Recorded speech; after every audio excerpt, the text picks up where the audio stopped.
മൻ കാനത്ത് ഇൻദഹു ഇംറഅതാനി, ഒരാൾക്ക് രണ്ട് ഭാര്യമാരുണ്ട്, രണ്ട് ഭാര്യമാർ. അങ്ങനെ രണ്ട് ഭാര്യമാർ ഒരാൾക്കുണ്ട്. ഫലം യഅദിൽ ബൈനഹുമ, ആ രണ്ട് ഭാര്യമാർക്കിടയിൽ അവൻ നീതിപൂർവം കാര്യങ്ങളൊന്നും ചെയ്തില്ല, നീതി ചെയ്തില്ല. അങ്ങനെ ചെയ്തില്ല എങ്കിൽ ജാഅ യൗമൽ ഖിയാമ, ഖിയാമത്ത് നാളിൽ ഈ മനുഷ്യൻ വരുന്നത് വശിഖുഹു സാഖിതുൻ, അവന്റെ ശരീരത്തിന്റെ ഒരു ഭാഗം നഷ്ടപ്പെട്ടവനായിട്ടാണ് വരുന്നത്. ശരീരത്തിന്റെ ഒരു ഭാഗം നഷ്ടപ്പെടും. രണ്ട് ഭാര്യമാർ ഒരാൾക്കുണ്ടെങ്കിൽ ആ രണ്ട് ഭാര്യമാരെയും തുല്യമായ രൂപത്തിൽ അവൻ നോക്കണം, അല്ലെ? രണ്ട് ഭാര്യമാരെ കല്യാണം കഴിക്കണം എന്നല്ല ഞാൻ പറയുന്നത്. അതേ സമയത്ത് ഒരാൾക്ക് അങ്ങനെ ഉണ്ടെങ്കിൽ ആ രണ്ട് ഭാര്യമാരുടെയും ഇടയിൽ വളരെ നീതിപൂർവമായിരിക്കണം അവന്റെ കാര്യങ്ങളെല്ലാം അവൻ ചെയ്തു കൊടുക്കേണ്ടത്.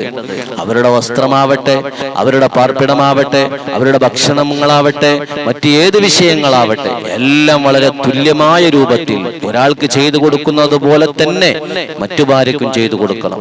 ഒരു ഭാര്യക്ക് വാങ്ങിക്കൊടുക്കുന്ന വസ്ത്രം പോലെ തന്നെ മറ്റു ഭാര്യക്കും അവൻ വാങ്ങിക്കൊടുക്കണം. ഇങ്ങനെ എല്ലാ വിഷയങ്ങളിലും കൃത്യമായ നീതി അവൻ ചെയ്യണം. ഇങ്ങനെ ഒരാൾ ചെയ്തില്ല എങ്കിൽ ഫലം യഅദിൽ ബൈനഹുമാ, അവർക്ക് രണ്ടുപേർക്ക് ഇടയിൽ അവൻ നീതി ചെയ്തില്ല എങ്കിൽ ജാഅ യൗമൽ ഖിയാമ, ഖിയാമത്ത് നാളിൽ നീതി ചെയ്യാത്ത ഭർത്താവ് വരുന്ന രംഗം ഹബീബായ തങ്ങൾ പറയുന്നു.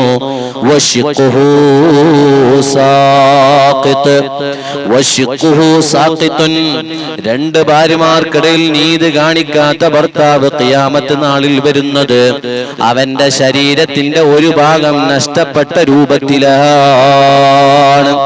ശരീരത്തിന്റെ ഒരു ഭാഗം അവന് ഉണ്ടാവുകയില്ല, വൺ സൈഡ് മാത്രമേ ഉണ്ടാവുകയുള്ളൂ.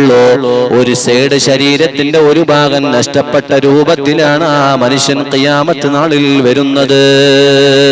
നിങ്ങൾ ചിന്തിച്ചു നോക്ക്, നമ്മുടെ ശരീരത്തിന്റെ ഒരു ഭാഗമില്ലെങ്കിൽ, ഒരു ഭാഗത്തെ കയ്യും കാലും ഒന്നുമില്ല, ഒരു വൺ സൈഡ് മാത്രമേ നമുക്കുള്ളൂ എങ്കിൽ എന്തൊരു അവസ്ഥയായിരിക്കും നമ്മുടെ അവസ്ഥ, അല്ലേ?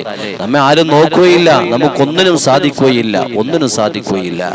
അപ്പൊ രണ്ട് ഭാര്യമാർക്കിടയിൽ നീതി കാണിക്കാത്ത ഭർത്താവ് അവൻ ഖിയാമത്ത് നാളിൽ വരുമ്പോൾ അവന്റെ ശരീരത്തിന്റെ ഒരു ഭാഗം നഷ്ടപ്പെട്ട രൂപത്തിലാണ് ഖിയാമത്ത് നാളിൽ അവൻ വരിക എന്ന് ഹബീബ് മുഹമ്മദ് റസൂലുള്ളാഹി സ്വല്ലല്ലാഹു അലൈഹി വസല്ലം തങ്ങൾ നമ്മെ പഠിപ്പിക്കുകയാണ്. പല സഹോദരിമാരും അങ്ങനെയുണ്ട്. ഒരു ഭർത്താവ് രണ്ട് ഭാര്യമാരുണ്ടാകും, അല്ലെ? അങ്ങനെയുള്ള ചില സഹോദരിമാര്, ഭാര്യമാര് ആ ഭർത്താവിനെ കുറിച്ചുകൊണ്ട് പല പരാതികളുമുണ്ട്. അദ്ദേഹം എന്നെ നോക്കുന്നില്ല, എന്റെ അടുത്ത് വരുന്നില്ല, എനിക്ക് വേണ്ടത് വാങ്ങിത്തരുന്നില്ല, എന്നെ കല്യാണം കഴിച്ച് അങ്ങനെ അങ്ങോട്ട് പോയതാണ് എന്ന് പറഞ്ഞ് വല്ലാതെ പരാതിയും വല്ലാതെ പ്രയാസപ്പെടുന്ന സഹോദരിമാരുണ്ട്. അതുകൊണ്ട് ആ രൂപത്തിലുള്ള ഭർത്താക്കന്മാർ